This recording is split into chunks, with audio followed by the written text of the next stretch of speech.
Julia with iCadenza, and I'm here with Gary Greene, who is the founder and conductor of the Los Angeles Lawyers Philharmonic, and they're about to be performing at the Los Angeles Law Library here in downtown LA. Hello, Gary. Hello, Julia. Can you tell us about how the idea to start this orchestra got started and how you went about it? I had the idea many years ago, but I put it into place about a year and a half ago, and I started talking to different players who are attorneys. And it turns out it was just well accepted by attorneys and judges who happen to be musicians. And not only are they musicians, they're really fine musicians. Many of them went to some of the finest conservatories in the country. And then I asked them the next question, which was, if you're such a fine musician, why are you practicing law? And the answer was very simple. They all said they wanted to make a living. Good answer. Yeah. So what we formed here is Los Angeles's only legal orchestra. It's a great tagline. The other ones are illegal. Well, we're legal, let's put it that way. And we have lawyers, we have judges, we have some law students, and a few legal assistants. That's wonderful. Could you speak about the similarities between the legal profession and music? Well, both require a discipline, and that's why many of the musicians in the orchestra decided to go to law school, because they had that formal training along the way. They had the training in their music, and when you go to study law, it requires a tremendous amount of discipline, and that ties one in with the other. That's wonderful. Now, you are also the conductor of the Junior Philharmonic, also here in Los Angeles. That's correct. The Junior Philharmonic is now celebrating its 73rd year. It's one of the oldest young people's symphonies in the nation. It's incredible. Can you talk a little bit about what your goals are with the orchestra and how you go about achieving them every year for so many years? Okay, well, the Junior Philharmonic is an orchestra that my uncle, Dr. Ernst Katz, founded in 1937. And over 72 years he was the orchestra's conductor and the founder. He passed away last year. We're playing a special concert as a tribute to him. But he started the orchestra with this motto: give youth a chance to be heard. And it's a tremendous opportunity for young people. There's never been an audition fee or a membership charge. And for all these 73 years, it has been not government sponsored. There's been no government sponsorship and no commercial subsidy of any kind. And it's just something that my uncle decided was needed in the city. He was a very talented musician.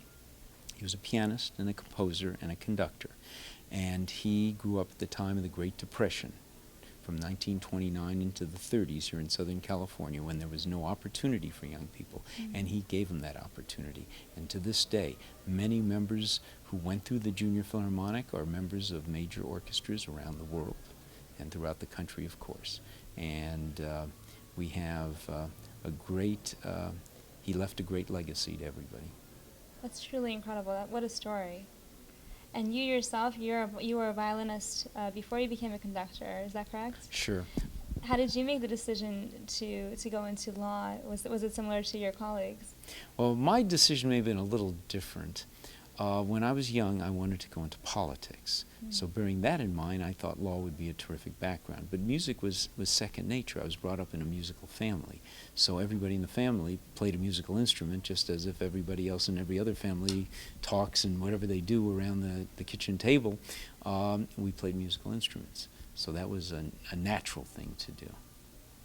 So you were always headed down the path to law school. It was into the legal profession? Well, from the time I was probably about 12, I decided I wanted to get into politics, and I thought law would be a perfect entree into it.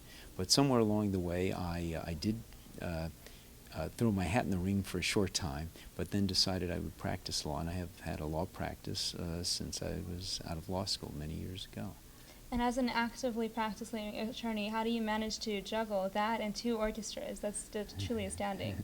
Well, and a family. Yes, and the interesting thing is, it's the music that really keeps me going and everything else. And if you ask the other members of our orchestra, they'll tell you how much they enjoy this and how much they really need the music as a respite from the day in and day out practice of law, which can be rather stressful and very demanding. So this is where the music comes in. So everybody enjoys it, appreciates it, and gives us a fresh look and a fresh start when we get into back into the practice of law. Well, I think it's so wonderful what you're doing, and having heard you rehearse a little bit, you sound incredible, really incredible. Not like amateurs, like true professionals. And I think it really goes a long way to disproving the people the naysayers that say, you gave up your music for another profession, and how could you do that? And you're still doing it, creating wonderful music, and it's fantastic. Thank you. We really enjoy it. We put our heart and soul into it, and we've already played in 1 year's time 10 concerts. Wow. Pretty amazing. And we're out there to volunteer concerts for the various bar associations, to raise funds for legal services, and we sort of tie the law together with the music. And how often do you rehearse? Once a week. Once a week, the orchestra gets together. We have our rehearsals, and we have several more exciting concerts coming up. As a matter of fact, we have our debut concert at Walt Disney Concert Hall coming up in the summer. That's wonderful. So both orchestras perform there. Yes. Yes. Well, thank you so much for all the wonderful work you do for the Los Angeles community, and we're so excited for the concert today. Thank you, Julia. It's a real pleasure. I'm glad you had an opportunity. We both had an opportunity to chat over it. Likewise. Thank you. Enjoy the concert. Thank you so much. Thank you. Great.